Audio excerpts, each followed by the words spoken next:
গতকালের ঘটনা তো আপনারা সবাই জানেন। এমন ভাবে গুলি মারছে যার বাঁচার কোনো উপায়ই নেই। এখন অবস্থা কি তার যে সে এখন মৃত্যুসজ্জার চিকিৎসা অবস্থায় আছে, মাথার খুলি অন্য জায়গায় খুলে রাখছে। এটা একটা জীবন হলো? এইভাবে একটা দেশ চলে?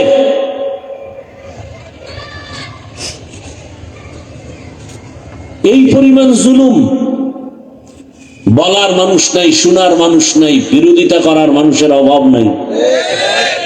কি বুঝলাম এই হাদিস থেকে? আমাদের সমাজে যেই মানুষ আব্রাহাম লিঙ্কনের আদর্শের উপরে চলাফেরা করে, গণতন্ত্র নিয়ে মরে, কিয়ামতের দিন আব্রাহাম লিঙ্কনের সাথে তার হাসর হবে। কথা বুঝেন? আমার দেশের ভেতরে কত ধরনের আদর্শের স্লোগান হয়। আমরা মুজিব সৈনিক, বলে না বলে না? রহমতের নবী বলছেন, যেই বান্দা, যে বান্দি দুনিয়ার যেই ব্যক্তির আদর্শ নিয়ে চলাফেরা করবে, ভালোবাসা রাখবে, কিয়ামতের দিন তাদের সাথে হাসর হবে। শেখ মুজিবুর রহমান সাহেবের আদর্শ লালন করে যারা চলবে, তার সাথে হাসর হবে। জিয়াউর রহমান সাহেবের আদর্শ নিয়ে যারা চলবে, তার সাথে হাসর হবে। এরশাদ সাহেবের আদর্শ নিয়ে যারা ভালোবাসার স্লোগানে চলবে, হাসরের দিন তাদের সাথে হাসর হবে। আর যেই আল্লাহর গোলাম, আল্লাহর দ্বীন ও ইসলাম, কোরআন হাদিস, উলামা মাশায়েখের পরামর্শ আর ভালোবাসা নিয়ে চলবে, কোরআন হাদিসের ধারক বাহক উলামায়ে কেরাম, আম্বিয়ায়ে কেরাম, রহমতের নবীর কাতারে হাসরের ময়দানে দাঁড়াবে। কোনো জোর নাই, কারো উপরে কোনো চাপ নাই। মন চাইলে দাড়ি রাখো, নিষেধ নাই। রাগ চাইলে দাড়ি কেটে ফেলো, বাধা নাই। মন চাইলে তুমি মাথায় ক্যাপ লাগাও, কোনো বাধা নাই। চাইলে তুমি টুপি লাগাও, নিষেধ নাই। মন চাইলে তোমার স্বাধীন মন্দিরে ঢুকো, কোনো বাধা নাই। মন যদি চায় তুমি মসজিদে ঢুকো, কোনো নিষেধ নাই।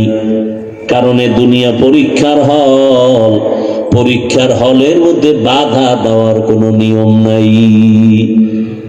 গোটা দুনিয়াটা পরীক্ষার হল। পরীক্ষার হলের ভেতরে যখন পরীক্ষার্থীরা প্রবেশ করে, প্রবেশপত্র নিয়ে যায়, প্রশ্নের উত্তর যারা ভালো লাগবে তাদের জন্য যেই সময়, প্রশ্নের উত্তর যারা বেঠিকভাবে লাগবে তাদের সময় একই সময়। যে ভালো লেখে তাকে আলাদা কোনো সাপোর্ট দেয়া হয় না। যে প্রশ্নের উত্তর উল্টা পাল্টা লেখে তাকে কোনো বাধাও দেওয়া হয় না। বাধা দিলে পরীক্ষার হলের মান থাকে না। কিন্তু ফলাফলের বেলায় দেখবা কে পুরস্কার পেয়েছো, কে তিরস্কার হয়েছো। মুসলমানের জন্য গোটা দুনিয়াটা পরীক্ষার হল। الذي خلق الموت والحياة ليبلوكم أيكم أحسن عملا وهو العزيز الغفور।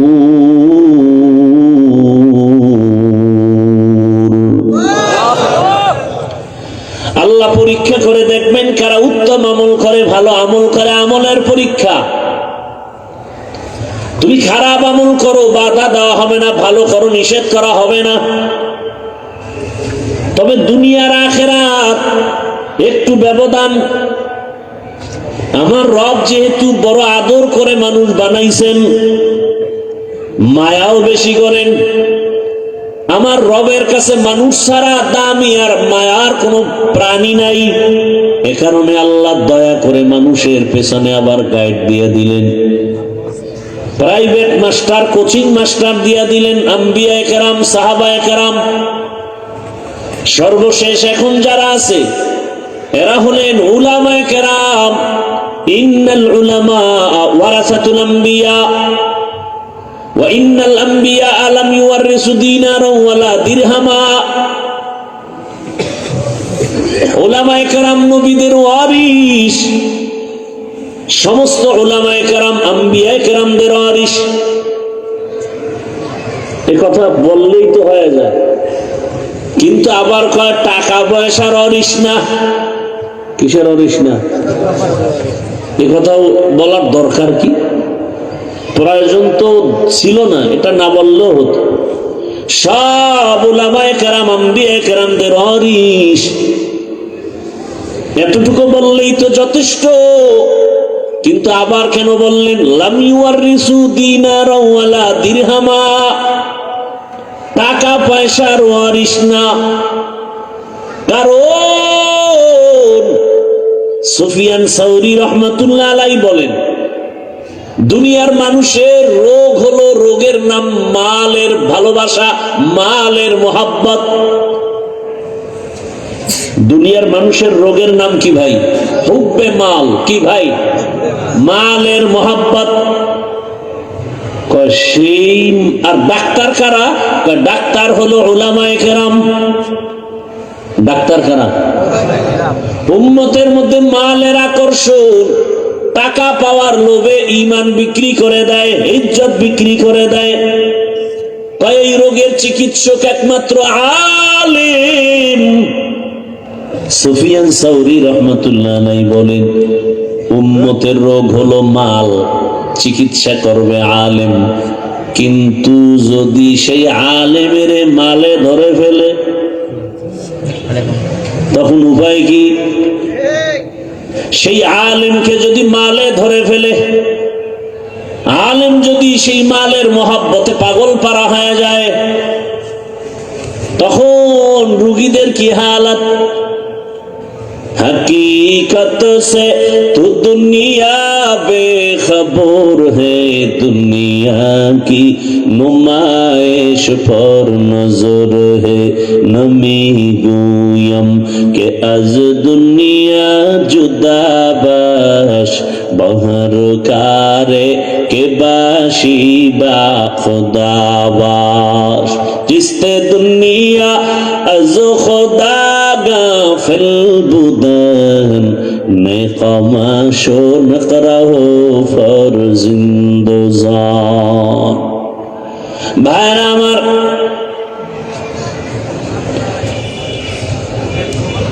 এবার আসেন আয়াতে কারীমার মধ্যে আল্লাহ মুমিনকে দুইটা আদেশ দিবেন, কোন বেঈমানকে দেন না। ইয়া আইয়ুহাল্লাযীনা আমানুত্তাকুল্লাহ ওয়া কুনু মা'আস সাদিকিন। কোন বেঈমানকে দেন না, শুধু মুমিনকে আদেশ দিয়েছেন। কেন? এর সংক্ষেপ জবাব হলো জান্নাত কোন বেঈমান পাবে না, জান্নাত পাবে শুধু মুমিন। জান্নাত কারা পাবে? মুমিন ছাড়া কেউ জান্নাত পাবে না। আর সেই মুমিনেরাও যে জান্নাত পাবে, বহু বেতের বাড়ি খাওয়ার পর সহসায় জান্নাত পাওয়া যাবে না। একটু আগেই বলেছিলাম খুতবার কি বলে আয়াতের মধ্যে ঢোকার আগে, ওই যে ৭২ দল জাহান্নামী, সব মুমিন, সব মুসলমান, হিন্দু বৌদ্ধ না, সব মুমিন মুসলমান। তাহলে কত ফিটা কপালে আছে? মুমিন হয়ে জাহান্নামে যাবে এই দল হবে ৭২টা। মাত্র একদল জান্নাতে যাবে, যারা শুধু মুহাম্মদকে মানে না, সাহাবায়ে কেরামদের আদর্শকেও জীবনের মাপকাঠি বানায় না। সাহাবায়ে কেরাম উম্মতের ঈমানের স্কেল। আমিনু কামা আমানান নাস। সাহাবায়ে কেরামের ঈমানের সাথে তোমার ঈমানের স্কেল মাপ দাও। সাহাবাদের ঈমানের মতো যদি তোমার ঈমান হয়, তোমার ঈমানটা কেমন, সাহাবাদের ঈমান কেমন? রহমতের নবী আমার, জগৎ বিখ্যাত খলিফাতুল মুসলিমিন, এক সময়ের বড় সন্ত্রাসী, ২৭ বছর বয়স তরবারি নিয়ে দৌড়ায় নবীকে জবাই করবে। কয় বছর বয়স? 27 বছর বয়সে তরবারি নিয়ে দৌড়ায় নবীকে জবাই করবে।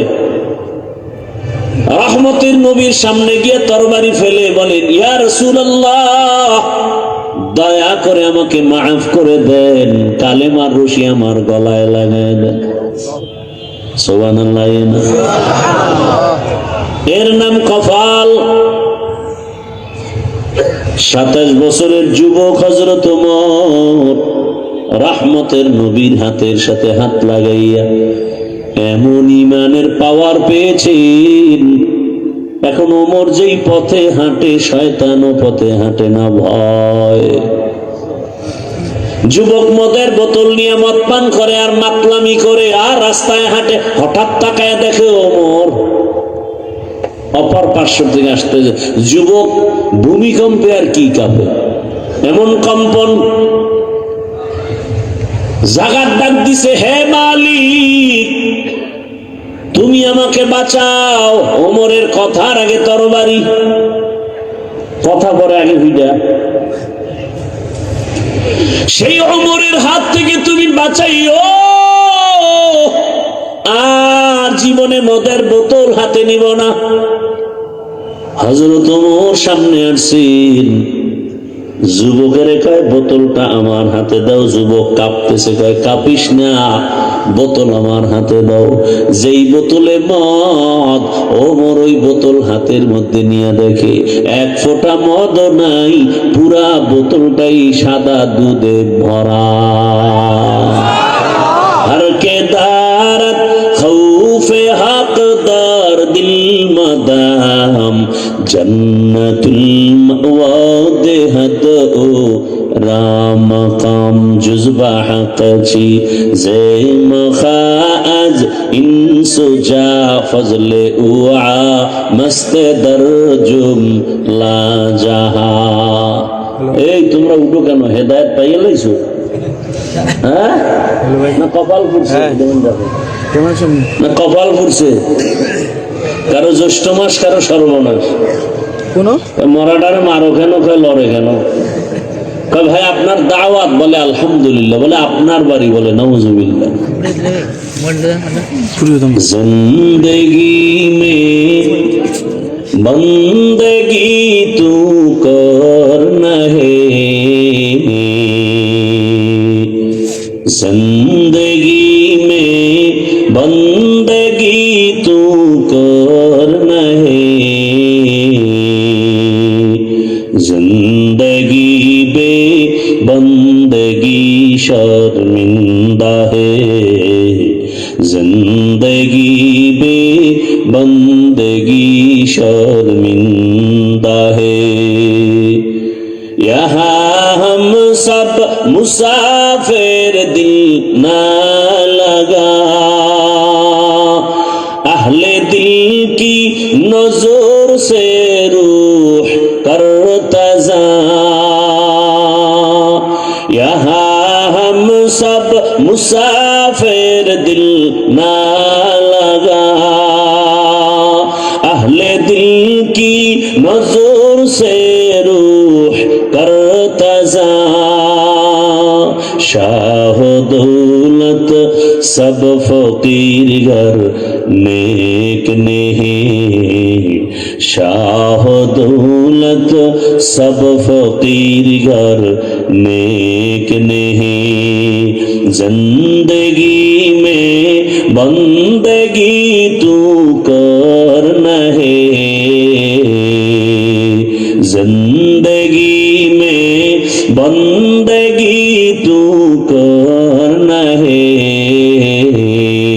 जिंदगी में बंदगी शर्मिंदा है, जिंदगी में बंदगी शर्मिंदा है, जिंदगी में बंदगी कुन बंदगी, बंदगी बे जिंदगी शर्मिंदगी। ভাইরা আমার, আল্লাহ তাআলা মুমিনকে দুটো আদেশ দিয়েছেন। তোমরা আমি আল্লাহকে ভয় করো, তাকওয়া অর্জন করো। দ্বিতীয়, আমার এই জমিনে আমার কিছু মুহাব্বতের বান্দা, এরা সত্যবাদী, এরা সাদিকিন, এরা আহলে হক, এরা আহলুল্লাহ, এদেরকে বন্ধু বানাইয়া তাদের সাথে থাকো। বলে কতক্ষণ? তোমার ওই বন্ধুটার রঙে রঙিন হতে পারবা না যতক্ষণ। বলে কেন? বলে তাকওয়া নামের মেডিসিন তাদের সোহবত ছাড়া আসবে না। ক্বালান নবী সাল্লাল্লাহু আলাইহি ওয়া আলিহি ওয়াসাল্লাম, লিকুল্লি শাইইন মা'দিনুন, মা'দিনুত তাকওয়া কুলুবুল আরিফিন। ভালো ভালো জিনিস রাখার গোডাউন আছে, আর তাকওয়ার গোডাউন হলো এ জমিনে আল্লাহর প্রিয় বান্দা যারা, তাদের কলব, তাদের কলবের সাথে তোমার সম্পর্ক লাগাও, ভালোবাসা তৈরি করো। ভালোবাসা তো অন্তরের বিষয়, ভালোবাসা তো অন্তরে তৈরি হয়। ওই অন্তর থেকে ভালোবাসা যখন আসবে, ওখান থেকেই তোমার দোয়া শুরু হয়ে যাবে। নজরের মধ্যে কমন আসতে থাকবে, ভালো নজর লাগাও। আল্লাহওয়ালাদের নজরের মধ্যেও বড় পাওয়ার, জবানের কথায় পাওয়ার, কলবের ভেতরেও বড় পাওয়ার। কিসের পাওয়ার? বলে তাকওয়ার পাওয়ার। মা মানা তাকওয়া আল ইহতিরাজ আনিল মাসিয়া। তাকওয়া বড় দামি এক সম্পদ। বলে এটা অর্জন করলে লাভ কি? বলে বিনা হিসাবে জান্নাতি। শুধু তাই না, দুনিয়ায় বাদশাহ, পরকালেও বাদশাহ। ইন্না আকরামাকুম ইনদাল্লাহি আতকাকুম। আল্লাহর কাছে দামি ওই ব্যক্তি যার মধ্যে থাকবে তাকওয়া। তাকওয়া মানে আল্লাহর ভয়। কার ভয়? এখন যদি আমি আপনাদের প্রশ্ন করি, এই ময়দানে আপনারা কারা কারা আল্লাহকে ভয় করেন? যদি প্রশ্ন করি, তাহলে সবাই হাত উঠাবে না? কথা বলেন না কেন? আবার কোন চালাক থাকলে দুইটা পা উঠায় বলবে আমরা 4 হাত পায়ে আল্লাহরে ভয় করি। আরো চালাক যদি থাকে বলবে হুজুরদের থেকে আরো বেশি আমরা আল্লাহকে ভয় করি। অথচ এই মাহমুদিয়ার ময়দানে বহু আল্লাহর আশেক বান্দা আছে, নামাজ নাই, রোজা নাই, তেলাওয়াত নাই, হারাম টাকায় ব্যবসা চলে, সুদ চলে, আছে না নাই? সেও বলে আমি আল্লাহকে ভয় করি, আর আমি নামাজ পড়ি, পর্দা করি, হালাল খাই, আল্লাহর মোহাব্বত, রসুলের আদর্শ নিয়ে চলি। আমিও বলি আল্লাহকে ভয় করি। দুই ভয় কি সমান? আসলে আপনি যে নামাজ বাদ দিয়া ভয় করেন, এটা ভয় না। ভয় কি জিনিস তার সংজ্ঞা জানেন না, ভালো করে বুঝেন। আমি উদাহরণটা এভাবে দেই। একটা সন্তান মা বাবাকে ভয় করে, প্রমাণ কি? বলে মা বাবার সামনে সন্তান কখনো অন্যায় করে না। কেন? বলে মাইনের ভয়, শাস্তির ভয়। একটা ছাত্র শিক্ষকের ভয় করে, প্রমাণ কি? বলে শিক্ষকের সামনে ছাত্র কখনো অন্যায় করে না। কেন? বলে শাস্তির ভয়। আল্লাহর জাতের কসম,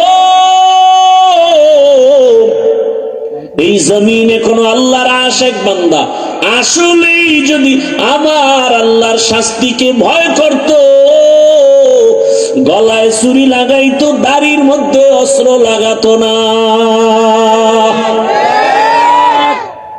অথচ ঈদের দিনও দাড়ি কাটে, একটা পবিত্র দিন, ফ্রেশ হয়ে যাবো ঈদগায়, আছে না নাই? বড় কঠিন হালাত। সব কথা বলি না, বলার চেষ্টাও করি না, জরুরত মনে করি না। আল্লাহ যদি তৌফিক দেয়, হেদায়েত দেয়, এক কথায় কলব ঘুরে যাবে। আর কপাল যদি পুরিয়া যায়, আমি হাফিজুর রহমান কেন, মক্কা মদিনার ইমাম কেন, স্বয়ং রসুল যদি বয়ান দেয়, কপাল খুলে না। মান ইয়াহদিল্লাহু ফাহুয়াল মুহতাদ ওয়া মান ইউদ্লিল ফালান তাজিদ লাহু ওয়ালিয়াম মুরশিদা। আল্লাহ যাকে কবুল করবেন সে হেদায়াত পেয়ে যাবে, যার কপাল খারাপ ও হেদায়াত পাবে দূরের কথা, হেদায়াত পাওয়ার কোনো মুর্শিদ পাবে না, পথ প্রদর্শক পাবে না। কপাল কত খারাপ যে রসুলের বয়ানও কালেমা পড়ে না, যে রসুলকে এক নজর দেখলে পেটে পেটের ক্ষুধা নিবারণ হয়ে যায়। যেই রসুলকে ভালোবাসার নজরে দেখবে জাহান্নামের আগুন হারাম, সেই রসুলকে 13 বছর দেখলো, বয়ান শুনলো, এক দস্তরখানে খাইলো, কিন্তু এরপরও কালেমা পড়লো না, মুসলমান হলো না। এত বড় বেঈমানের নাম আপনারা জানেননি? কি নাম? গর্বা সুরত আদমি ইনসাবুদে আহমদ বু জাহলো হামেক সাবুদে আদমিরা আদমিয়ত লাজমাস উদরাগর বুনা বাশত হি জামাস।